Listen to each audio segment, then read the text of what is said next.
Bismillahirrahmanirrahim. Assalamualaikum warahmatullahi wabarakatuh. Welcome to Shaping Tomorrow on IKIM Radio. This is Shafiq Burhanuddin, a fellow at the Institute of Islamic Understanding Malaysia. And in this episode, Alhamdulillah, we are honored to have with us the present Director-General of IKIM. He's in fact the sixth Director-General of IKIM, who began since February 2022. Assalamualaikum, Dr. Azam. Waalaikumsalam warahmatullah. Thank you for giving us the honor to be on our show. Alhamdulillah. Thank you very much, then. Okay. Doctor, before we proceed, allow me to introduce your background to our listeners. Dr. Muhammad Azam Muhammad Adil is currently the Director General of Institute of Islamic Understanding Malaysia. But previously, he was also the Deputy CEO of the International Institute of Advanced Islamic Studies, IIS Malaysia, between 2013 to 2022. So that was another top think tank in Malaysia. He holds a bachelor's degree in Sharia from the University of Malaya. He obtains both his Masters of Laws and PhD degrees from the School of Oriental and African Studies, SOAS, University of London. In terms of board membership experience, he was the independent director of CIMB Islamic Bank Berhad. He was also the chairman of CIMB Group Shariah Committee and one of the directors of IIS Malaysia. Other professional experience of his include being a lecturer at the University Technology Mara, UiTM. He was also a panel for the Industrial Court of Malaysia from 2002, 2007, 2009. And he was also a Fulbright Scholar under the Fulbright Visiting Award by the Council of International Exchange of Scholars in the United States of America in 2017. He sits on various advisory and editorial board of journals and has been a regular reviewer for reputable international journals. His writings have been published in reputable journals locally and internationally. His book, written in Malay, Pelaksanaan Undang-Undang Islam di Malaysia, Khayalan atau Reality, co-published by Ilham Books and IIS Malaysia in 2018. It won the National Library Book Award 2020. MashaAllah. Congratulations. Thank you. Yeah. He's a regular guest speaker on illegal issues concerning Islamic law in Malaysia. His areas of interest are constitutional law, Sharia, civil law, conflict, human rights, Islamic criminal law, and Islamic law of transactions or mu'amalah. Ladies and gentlemen, inshallah, in this special episode we are having with our Director General, we hope to learn more in terms of IKIM's own role in terms of shaping our future, collective future, and also for Malaysians in general, and maybe for the Muslim Ummah. But before that, I think while it is commendable that IKIM Radio is in terms of brand is more widely known throughout the country, but that the fact that it's also a think tank to begin with is not something that is known so much unless they are closely associated or have visited IKIM. But maybe to begin with, Dr. Azam, maybe you could tell us about this notion of think tank and how IKIM is a think tank in that regard. Please, Dr. Azam. Okay. Thank you very much, Shafiq. Assalamualaikum warahmatullahi wabarakatuh. When we talk about this think tank, this terminology, in Malay we call it tangki pemikir. Okay. It was not known until perhaps during the World War II, where military and civilian experts plan and strategize the military-related missions. And from there, it evolved into what we know today, that a think tank provides public policy advice and evaluation. So that would be a specific what we understand the terminology of think tank. And think tank is, I think if I may say, is differ from what other institutions like research universities, where we have a different role and functions. If we were to go into the history before the establishment of think tank, as far as think tank is concerned, it was established from the West, in particular from the US. But before that, if we were to follow the history in the US and Europe, as the first turn of the 20th century, for example, we have the Brookings Institutions in 1916, the Carnegie Endowment for International Peace in 1914, so did Kiel Institute of World Economics at the same year, Right. and the Royal Institute for International Affairs. These institutions did some such like what we call it think tank, but not in that sense, in that particular. Okay. It only after or during this World War II, this so-called think tank Right. developed. Right. Right. As far as Malaysia is concerned, Yes. where this think tank merged then. Okay. So if I can see from my reading, perhaps you can trace back in 1980s and also in 1990s, Okay. where we have the growth and the development of think tanks. Do you know which think tank is the first in the country? I think it's IKIM to my knowledge, unless there's No. others. Oh, No, there's we are talking about think tank, no in Islamic general. think Okay. tank, the Okay. general think tank. I think it's ISIS Malaysia. Is it? Yeah. The first Malaysia, Okay.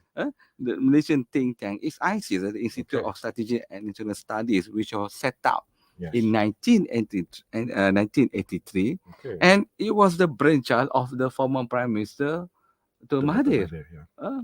So did IKIM. Yes. That was in 1992. But we will see how these developments of this think tank evolved in Malaysia. Then later on in 1985, we have this MIR, Malaysian Institute of Economic Research. Yes, correct. It's a non-profit, semi-private think tank devoted to economic, financial, and business research. Yep. Then we see in early 90s, that what we call it IKIM. And then we have other think tank like ASEAN Strategy and Leadership Institute, ASLI, established in 1993. Okay. And later on, some other think tanks. And I think we also have a few more recently, one or two. Right. When we talk about Islamic think tanks, as far as I'm concerned, Shafiq, Yes. we have in Malaysia 2 Islamic think tanks. Yep. The one that we are having here, IKIM, Yes. in 1992, and the other one is International Institute of Advanced Islamic Studies, IAS, that was established later, that was in 2008. Right. But what is so important of this think tank is it is based on the research. It's a very important institution. It's a research oriented, but it provides a policy oriented research. It has to be a policy oriented research.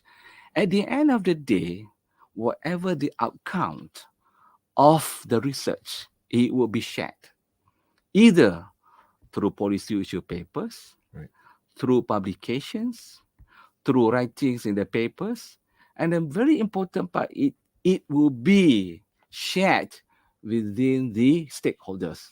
Yes. And who are the stakeholders?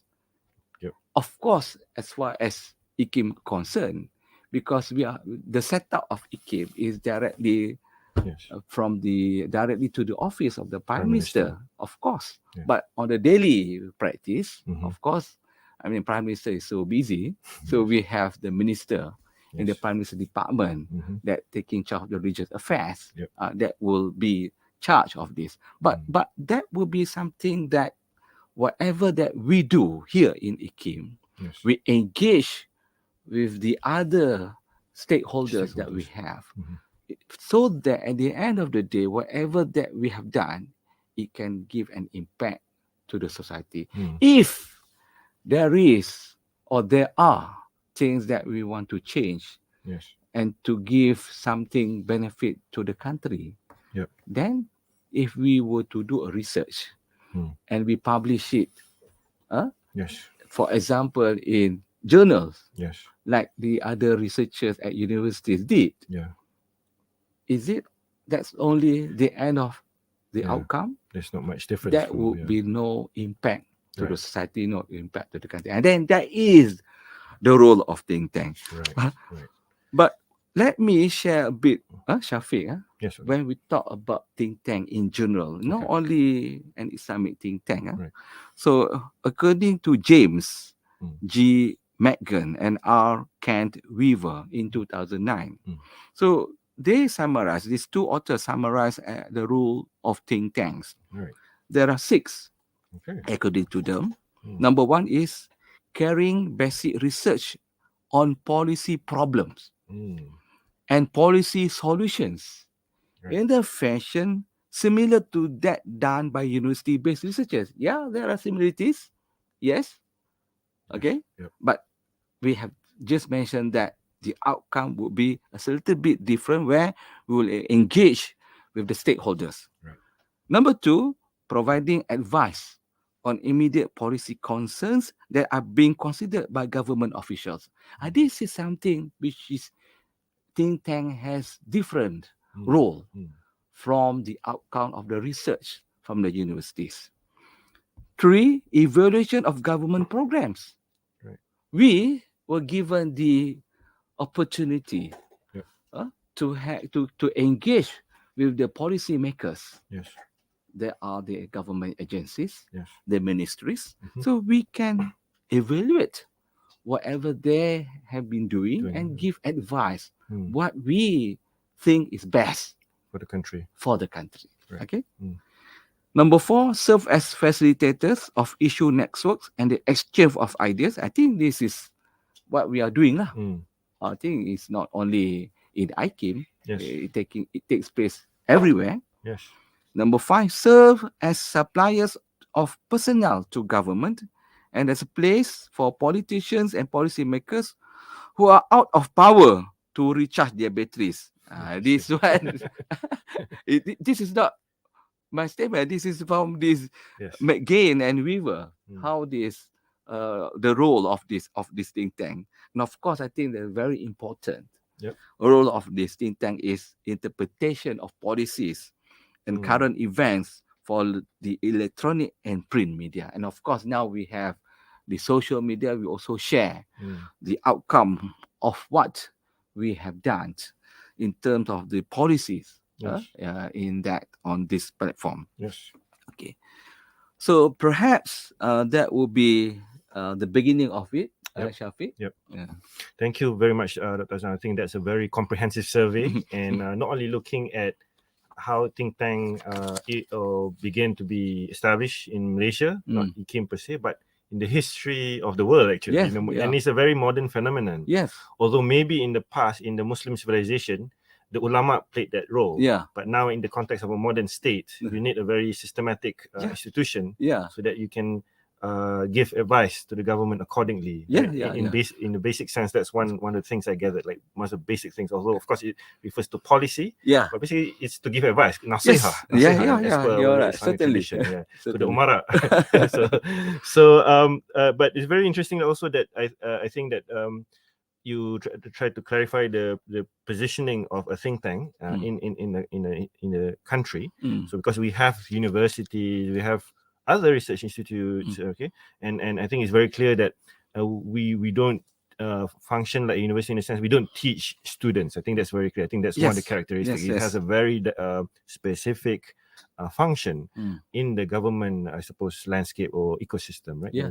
Very interesting. But maybe you could clarify with us further in terms of IKIM's particular sort of positioning in the country's institutional landscape. But you mentioned just now very briefly that it's under the Prime Minister's office. Yes. And but of course we work very closely with the Minister of Religious Affairs, which is under the Prime Minister's office. Yeah. But can you clarify for us further, for those who may not be familiar, where exactly does IKIM sits, in this whole government structure? It's a very elaborate structure. But where exactly is IKIM? Please, Dr. Azam. Okay. Thank you very much, Shafiq. When we talk about the setup of IKIM, so because it is, if you go and visit our website, for example, to see how it is developed in that sense, so when it started in 1992, as far as I'm concerned, prior to that setup in 1992, if I may recall that, I was told by the founding Director-General, Ismail Ibrahim. So he and the late Tun Saraji were called by the Prime Minister then, that was Tun Mahathir. So that he said that I want to set up a think tank, so-called that. What is the purpose is to give the true understanding of Islam Yes. So in Malay we call it memberi kefahaman Islam Yes. sebenar, Yeah, sebenar. Because during that time there was got a lot of confusion, and until now there are lots of interpretation Right. about Islam. There Right. there are interpretations which are very extreme Yes. on the right, and also there are extreme on the left. Yes. So he thought that we need to have an institution like here in IKIM, a think tank, to take part on that. I mean, universities, they have their different role. Sure. As you mentioned, Yes. they are busy with teachings, they are Yes. busy with supervising students, PhD students, master students. And you've been part of it for a yeah, long time.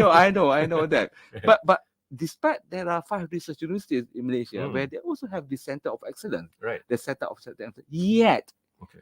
I think the role would be a little bit Still different. Still a bit Still different. different. Okay.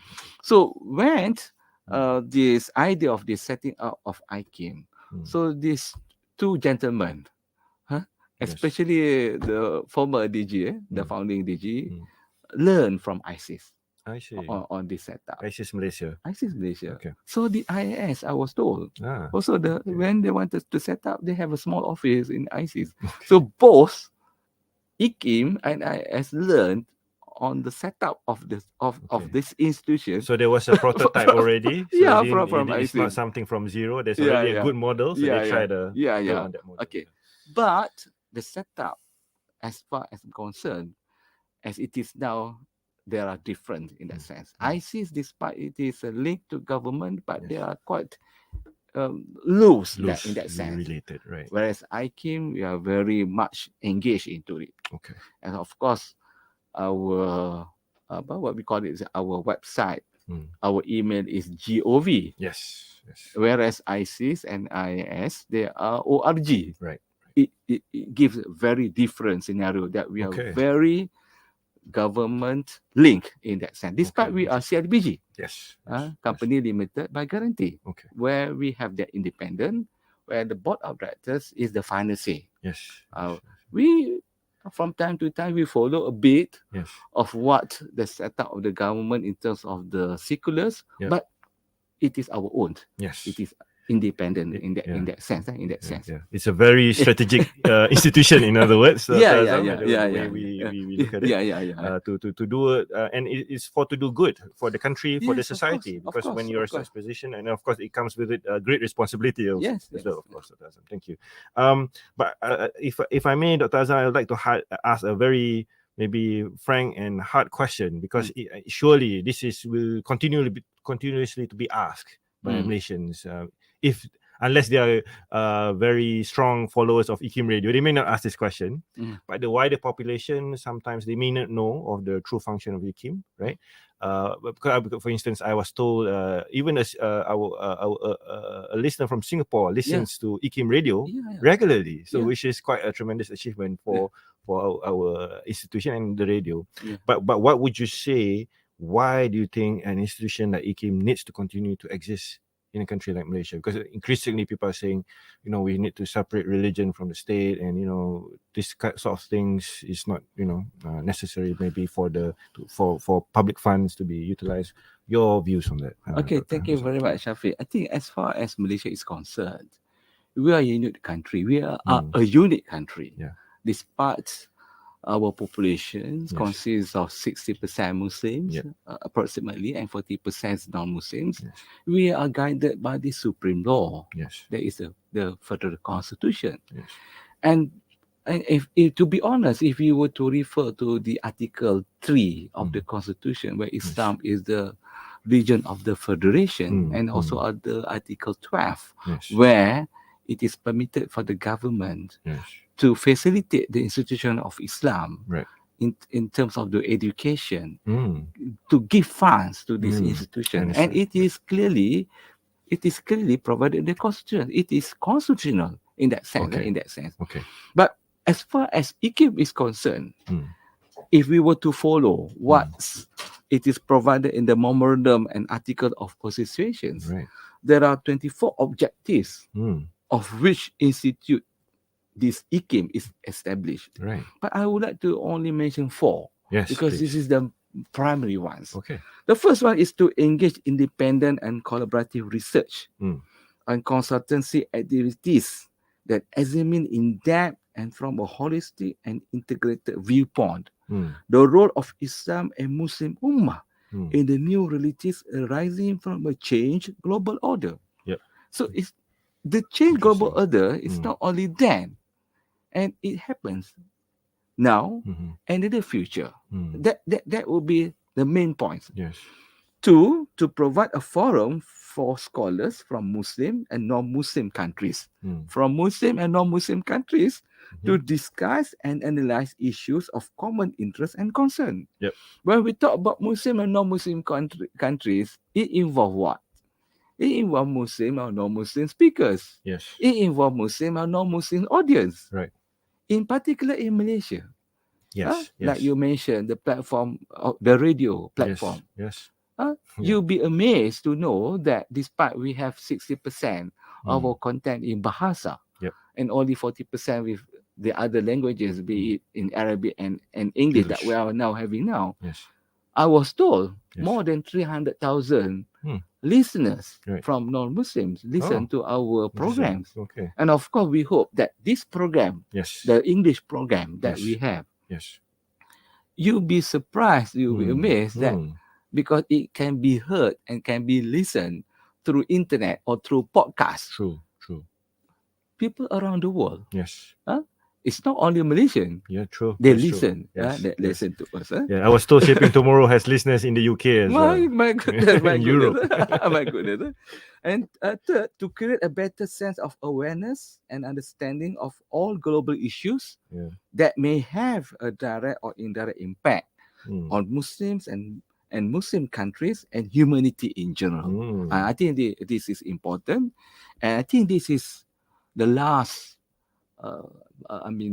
point that I would like to raise out of this 24 is to act as a source of information on Muslims worldwide and provide contributions to policy formulation at national, regional, and international level.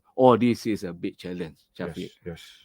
So our role is not only here in Malaysia. So we have to cater for Malaysia, for our country. We name it. We have the Peninsula, Sabah and Sarawak. The landscape will be different in the two bonus states. Regional. As far you mentioned just now, there are listeners from Singapore, there are listeners from Brunei. I know that Brunei people, they listen to us. And they like this Radio IKIM. And of course, international levels. And this is something that I think is quite important for us to embark into the role of IKIM. Okay, if I can interject there, this week we're coming to a very interesting point in terms of in the international arena. But before that, really, Doctor, I think the 4 points you highlighted, although there are much more, as you mentioned, in terms of what IKIM seeks to achieve and seeks to do for our country and the wider international community as well. And I think the kind of task that you mentioned, the 4 points that you mentioned, it's something would be extremely difficult for universities to do. So it's understandable why you need an institution like IKIM as a think tank to engage in such tasks that you mentioned, for collaborative research, and it does mean that we can also work with universities if necessary. We do. Yeah, and we do, and we have been doing so. And we provide a forum for scholars from Muslim and non-Muslim countries, which also we have been doing. We have been doing that. And it may not be known to the public at large, but it's been well documented. And I think we've been working with even entities as huge as the United Nations, I believe, or UNESCO, right? Yeah. And we're creating awareness on global issues, and I believe we have been doing it, and inshallah in coming years also, I'm sure inshallah we'll be having that. Inshallah. But okay, Doctor, speaking on that global issues, where do you see in terms of what kind of role or your hopes in the international arena that we could play for the future? Okay. Yeah, thank you very much, Shafiq. When I was assigned to this, we got a big responsibility on my shoulders. I was asked by the board of directors to take up two important things. Okay.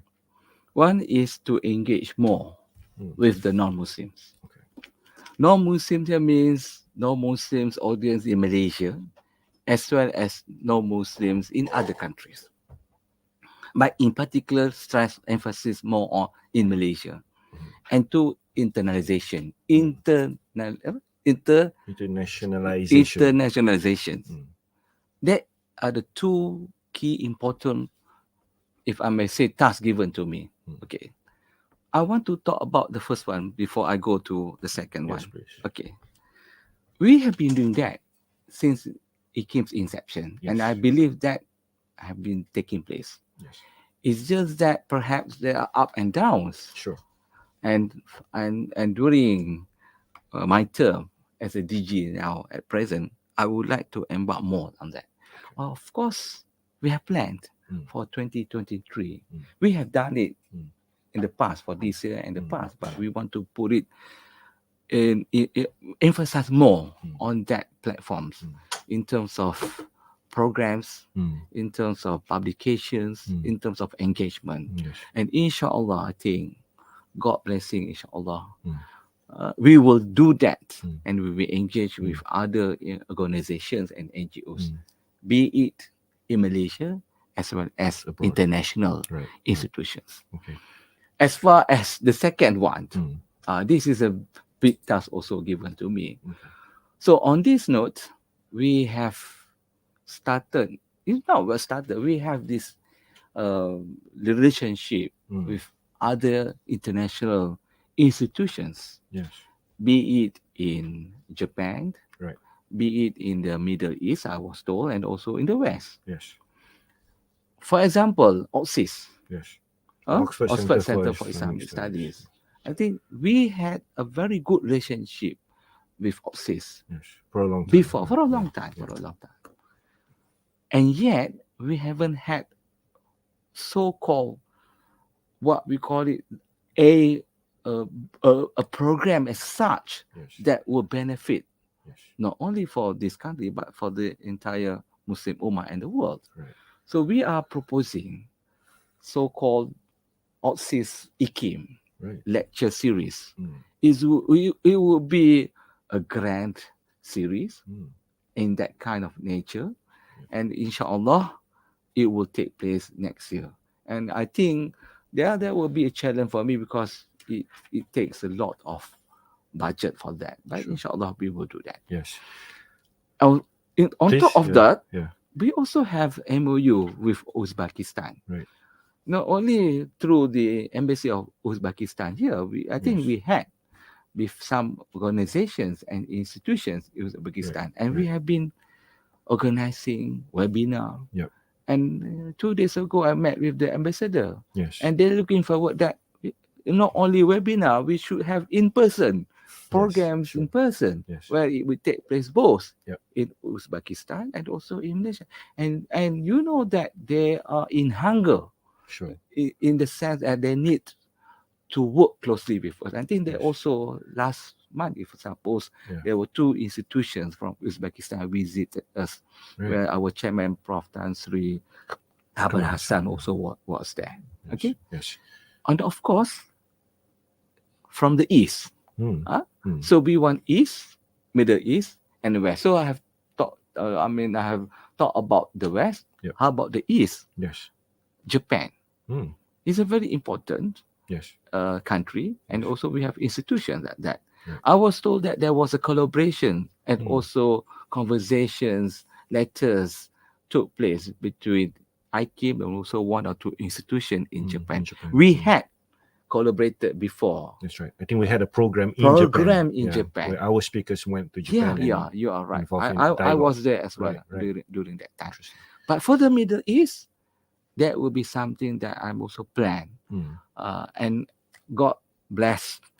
Alhamdulillah, just recently, I went to Morocco. To ISESCO. Where there was an Islamic, they will call it this ISESCO think tank summit, where it's not only assembled 33 institutions and speakers worldwide, from not only from Muslim countries, it involved also from states, from Europe, and also I can't recall there were representatives from Australia, but it was that sense. Okay. So with this, perhaps networking, Mm. inshallah, I think we can take more IKIM to that era. Yes, inshallah, Dr. Azam. And I feel that the way that you have described IKIM and as well as how you envision IKIM moving forward to the future in relation to our collective future shows that I think IKIM will continue to be relevant and playing a meaningful role, not only remain relevant, inshallah, and play a meaningful role for the wider Malaysian population. Yeah. Although they may not see the impact quite visibly, but it's there. But I think they rest assured that this is something that the leadership of IKIM as well as the staff, and we have quite a number of academics here. We have a dedicated staff here. Yes. A very dedicated team. Yes. Alhamdulillah. Alhamdulillah. Like dedicated administrators and radio staff as well as academics, from various fields. Yeah. Alhamdulillah, including yourself being part of the academic team. Alhamdulillah, inshallah, we hope that we could continue to benefit from your experiences, your leadership, Dr. Azam, and I think with all the support from the staff. Yes, I think we are most grateful to have you with us as the 6th Director-General of IKIM. Ladies and gentlemen, we are glad to have with us the current Director-General of IKIM, Dr. Muhammad Azam Muhammad Adil, to discuss or to share with us about IKIM's role in shaping our future. Thank you once again, Dr. Azam. Thank you then. With that, wabillahi taufiq wal hidayah. Wassalamualaikum warahmatullahi